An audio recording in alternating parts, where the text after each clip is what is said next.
மத்திய அரசு மருத்துவர்களுக்கு இணையான ஊதியம் வழங்க கோரி வழக்கு தொடுக்கப்பட்டுள்ளது. அரசு பதில் அளிக்க உத்தரவு பிறப்பிக்கப்பட்டுள்ளது. அண்மை செய்தியாக பார்த்து வருகிறோம். தமிழக அரசு பதில் அளிக்க சென்னை உயர்நீதிமன்றம் உத்தரவு பிறப்பித்துள்ளது. கூடுதல் தகவல்களை செய்தியாளர் மகேஸ்வரி வழங்க கேட்கலாம். மகேஸ்வரி, இது குறித்தான விவரங்களை பதிவு செய்யலாம். மத்திய அரசு மருத்துவர்களுக்கு தமிழக அரசு மருத்துவர்களுக்கும் இடையிலான அந்த ஊதிய முரண்பாடுகளை களைய வேண்டும் என வலியுறுத்தி அரசு மருத்துவர்களுடைய கோரிக்கையை ஏற்ற தமிழக அரசு கடந்த 2009ஆம் ஆண்டு செப்டம்பர் 23ஆம் தேதி அரசு மருத்துவர்களுக்கு காலம் சார்ந்த ஊதியம் வழங்குவது தொடர்பாக அரசாணை என்பதை பிறப்பிக்கப்பட்டது.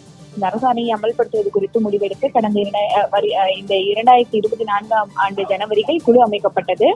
இந்த நிலையில் தான் காலம் சார்ந்த ஊதியம் வழங்குவது குறித்த அரசாணையை அமல்படுத்த மறுப்பு தெரிவித்து 2024 மே மாதம் அரசாணை என்பது பிறப்பிக்கப்பட்டது.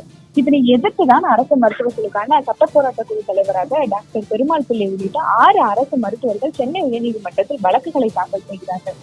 அந்த மனுவை கடந்த மே மாதம் பிறப்பிக்கப்பட்ட அரசாணையை ரத்து செய்து ஊதிய உயர்வு வழங்க வகை செய்யக்கூடிய வகையில் அரசாணையை அமல்படுத்த உத்தரவிட வேண்டும் எனவும் மனுவில் கோரிக்கை விடுக்கப்பட்டுள்ளது. இந்த வழக்கை விசாரித்த நீதிபதி ஆனந்த் வெங்கடேஷ் அவர்கள் அக்டோபர் 28ஆம் தேதிக்குள் பதிலளிக்கும்படி தமிழக சுகாதாரம் மற்றும் குடும்ப நலத்துறை செயலாளர் மற்றும் மருத்துவ கல்வி இயக்குநருக்கு உத்தரவு ஒன்றை தற்போது பிறப்பித்துள்ளார்கள். மோனிஷா. மகேஸ்வரி, தகவல்களை பதிவு செய்தமைக்கு நன்றி.